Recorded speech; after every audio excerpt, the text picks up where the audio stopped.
Днес ще разгледаме по-голяма дълбочина влиянието на числовата енергия, касаещо вече партньорските взаимоотношения на хората. Имайки предвид, че когато човек създава семейство с някого, намира партньор, който обикновено избира по собствените си показатели. Не знам дали сте се замислили коя е причината да изберете точно определен човек с точно определена енергия, качества, поведение, отношение към вас. Аз самата, наблюдавайки много законите на енергията на числата, психологията на хората, законите на човешкото поведение, дори астрологията, мога да ви кажа, че водещото в избора е обикновено лидерските и подчинените стремежи на хората. Ако човек е много силен лидер, държи за него особено важно да бъде водещ, определящ, ще търси човек, който ще бъде склонен да се вслушва в него, да се съобразява, да е не подчинен, но поне балансиран в отношенията. Колкото е по-силен лидера, между впрочем, т.е. стремежа на човека да е лидер, толкова партньора трябва да е с по-занижен стремеж за лидерство. И това определя базиса на нещата в отношенията в партньорските отношения. Разбира се, влияние има и енергията, т.е. двойките в квадрата също определят начина на поведение пък и реакциите фактически на човека, така че те също имат значение. Разбира се, всичко има значение, но водещото ще е единиците в квадрата.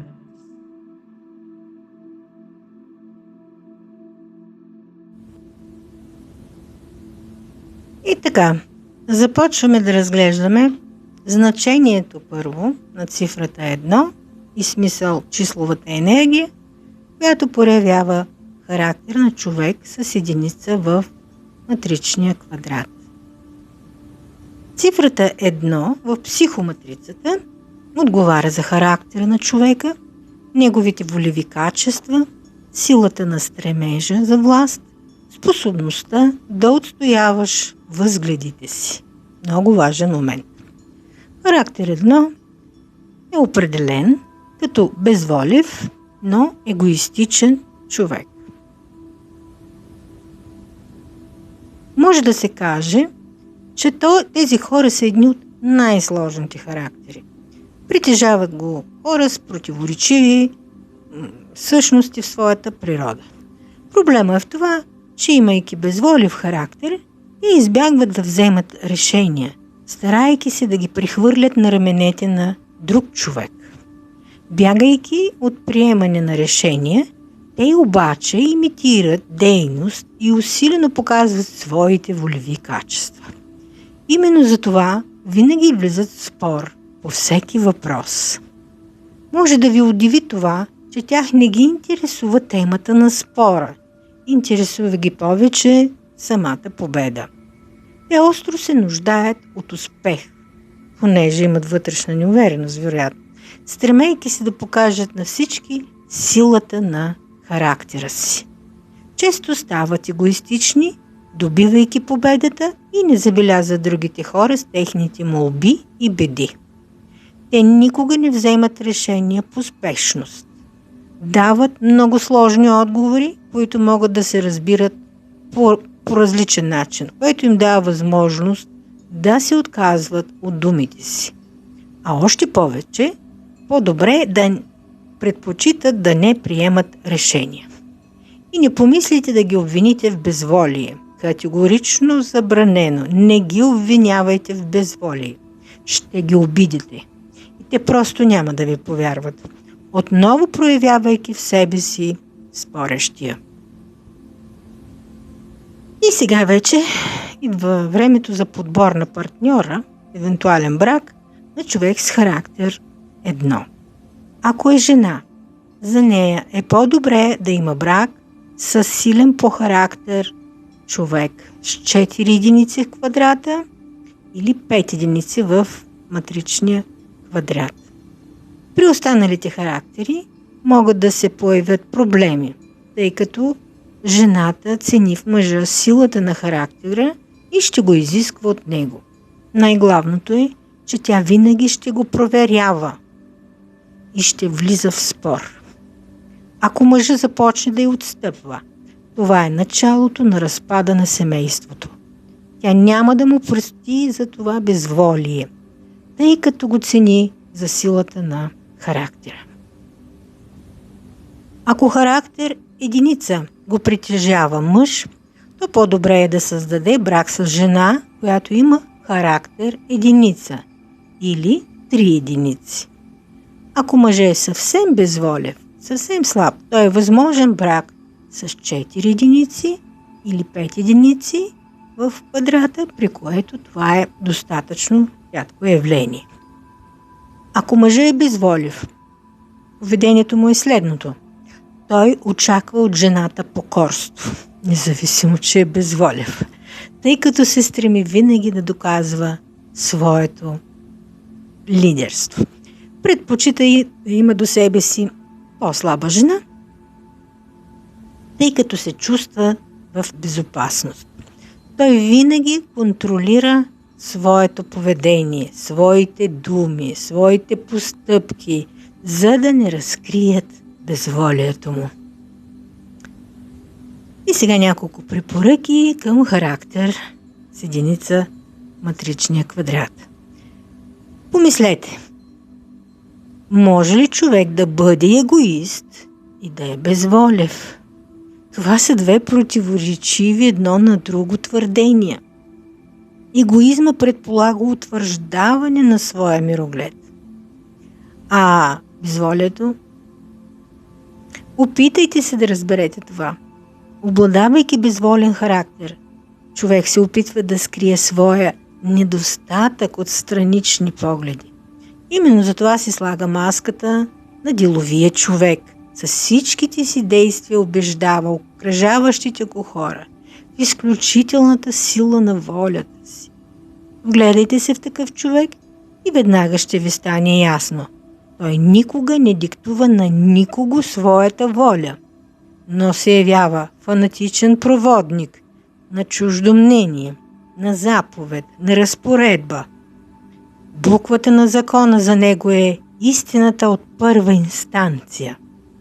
Ако в ръцете са му дали документ, който определя неговите пълномощия, не си помисляйте да спорите с него. Ако не разполагате с документ, който ограничава или отменя тези пълномощия. Такива хора са изпълнители по природа. Искат всичко да е точно. Ако ви интересува способа на разговора с тях, когато можете да се наложите в спора и при това да не му отнемете победата, то запомнете последователността на разговора. Последователност. Как трябва да разговарям? В какъв ред? Първо, казвате, започвате с това. Аз съм съгласен с теб. С което успокоявате. Второ, но аз лично бих направил друго, а именно. И правите кратък план на това, което предлага. Третото равнище. Но аз с теб съм съгласен, независимо, че той започва да прави някакви реакции. Решавай всичко сам. Четвъртото равнище. Дайте пауза, докато той не продължи своя план на решение. Не се удивявайте, че това ще бъде предложено на вас като решение, тъй като отговорността лежи върху вас. Да, нали, решението е ваше?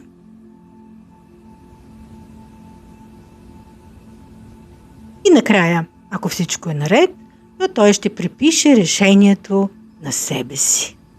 Ако е лошо, ще обвини вас. Пропуснете това покрай ушите си. Ако на дневен ред стои въпросът, който не искате да рискувате, то не го предлагайте като избор на действие на човек с този характер. Вместо това му обявете своето решение като единствено и неподлежащо на обсъждане. По-добре е даже да е заповед или разпоредба. Не злоупотребявайте с това, за да не лишите този човек от възможността да взема решения. Запомнете, че неговият егоизъм се изразява в желанието да победи във всеки спор, независимо от областта на знание или неговата компетенция. Не се удивявайте, ако той ви повтаря едни и същи анекдоти, притчи, афоризми. Това е също начин да добие увереност в себе си. И сега, ако вашето дете е с такъв характер, го приучете да приема решения отрано, много отрано. Има възможност характера да се измени посредством силните му линии. Това е първата линия, 1, 4, 7, първата колона, 1, 2 и 3 на независимостта и 1, 5 и 7 на духовния канал.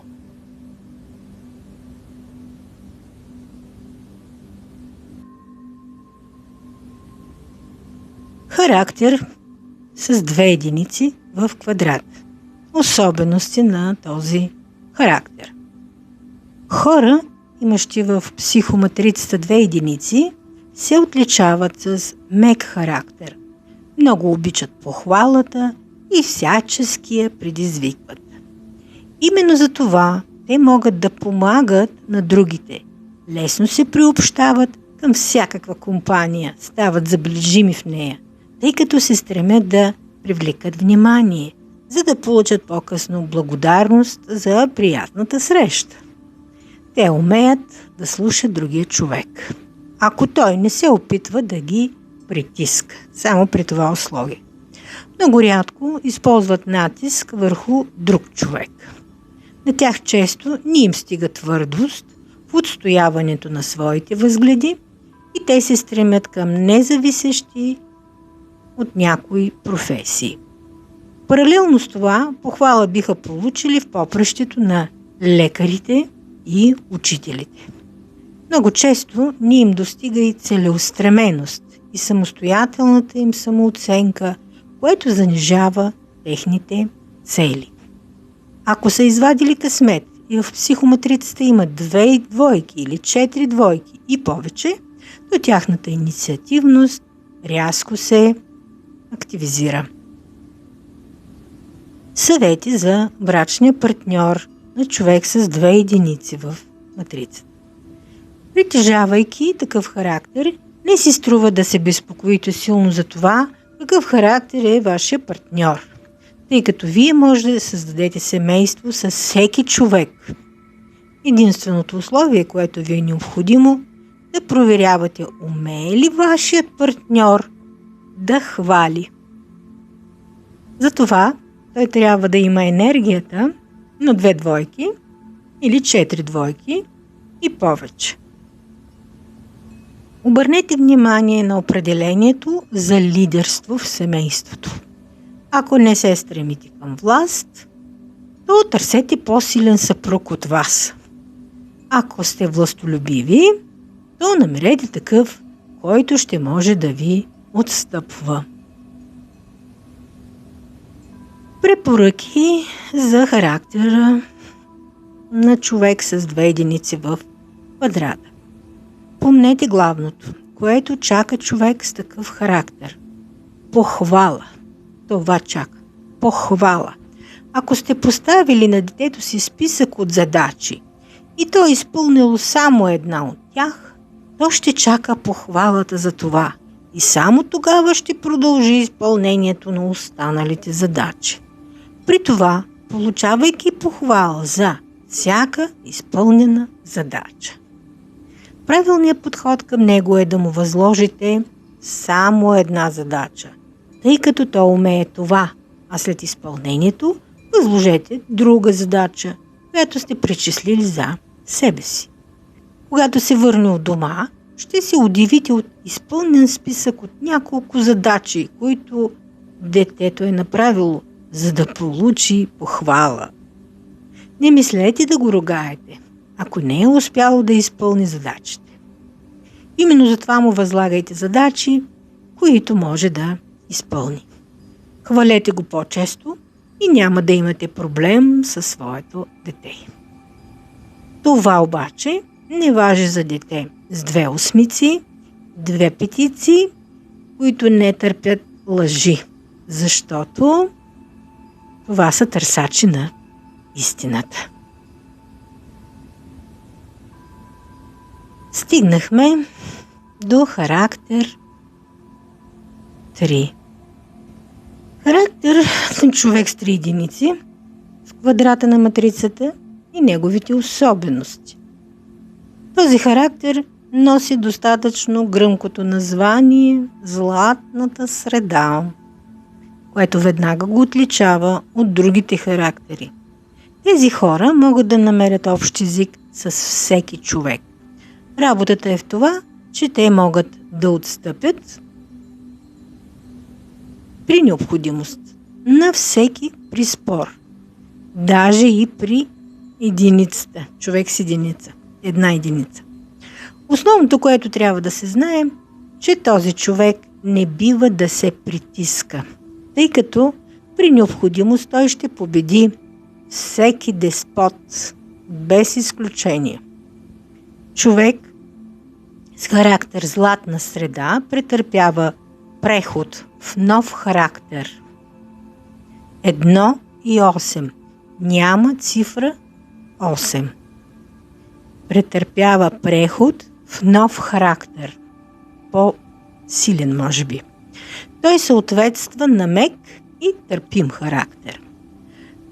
Това е външна илюзорна мекота, предизвикваща любителите на властта върху другите да приложат своята власт на характера, но биват изненадани от неочакван взрив от емоции, а това довежда до притискане на деспота. При това тези хора умеят много добре да се справят с атаката словесно. Могат да обидят, да накърнят някого. При това считат това за справедливо. Съвети за техния брачен партньор. Главният критерий за партньорството на златната среда или човекът с 3 единици се явява оценката за своята търпимост и желание да подчиниш другия човек или обратното, нежеланието да бъдеш подчехал. Ако точно сте определили своите желания, то може да сключвате брак. Да разберете, искате да сте водещ, да сте лидер или да бъдете воден. Това е избора. Ако не желаете лидерство в семейството, то на вас ще подхожда по-силен характер с 4 единици. Много рядко с 5. Ако сам вие сте лидер, търсите характер с 2 единици. Може да създадете семейство с този, у когото има 6 единици и повече, тъй като това са много търпеливи хора и те не обичат да са лидери в семейството. Ако се случи да сключите брак с човек с еднакъв наброй единици като вас, т.е. 3 единици, се получава постоянно съперничество, което създава напрежение, което обикновено е най-неприятно не за вас, а за другите, които не понасят напрежение, близките ви. Препоръки към характера на този човек. Най-важното е да не допускате човек с такъв характер да се озлоби. Т.е. не трябва да се озлобявате. да станете отмъстителен и агресивен. Контролирайте агресията си. Причината е заложена не в самия вас, във вашето обкръжение.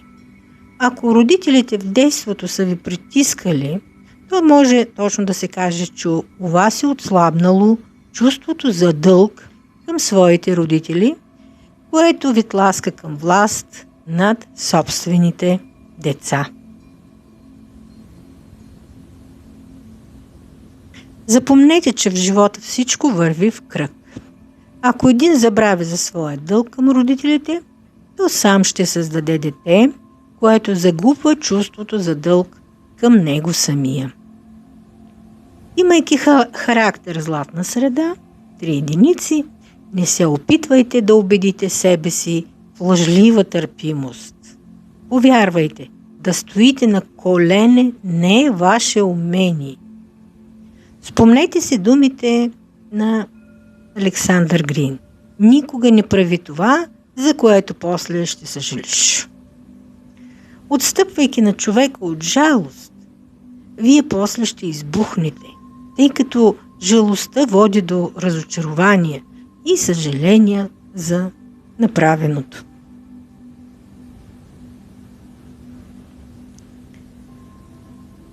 Характер 6 единици и повече.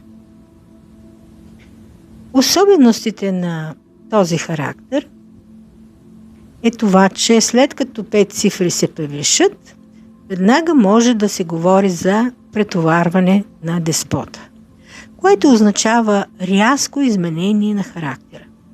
Човек започва да се бои от своя скрит характер, стремящ се към власт.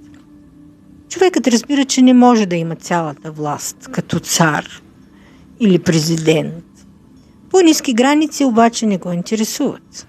Именно осъзнаването на невъзможността да получиш пълната власт води до пълния отказ от нея. Скритите планове на такива хора могат да се разкрият само в момент на силно опиянение. Те са много търпеливи и спокойни. Взрив от емоции се получават само след продължително натрупана обида. Когато този момент настъпи, е достатъчна една дума за изблика на огромната енергия. Близките им хора трябва да знаят за това и да им помагат да освобождават натрупалата се енергия по-рано, при по-малки количества.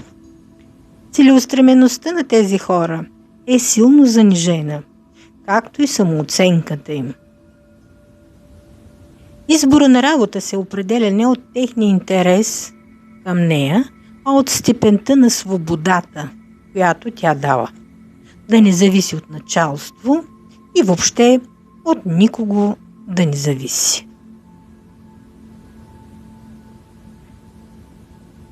Съвети за партньорство.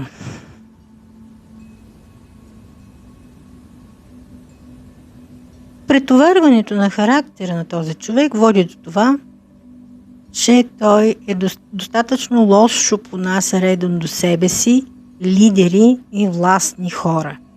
Именно за това е желателно да се подбира партньор от типа 3 единици и 2 единици в квадрата. И още по-лесно ще живее с 4 единици в квадрата. Останалите типове за претоварвания или стигащи до претоварен деспот не са много подходящи. Помнете, че основното регулиране в семейството ще е занимание на човека, който се съедини с претоварения деспот. Човека, който живее с него, основно ще регулира семейството.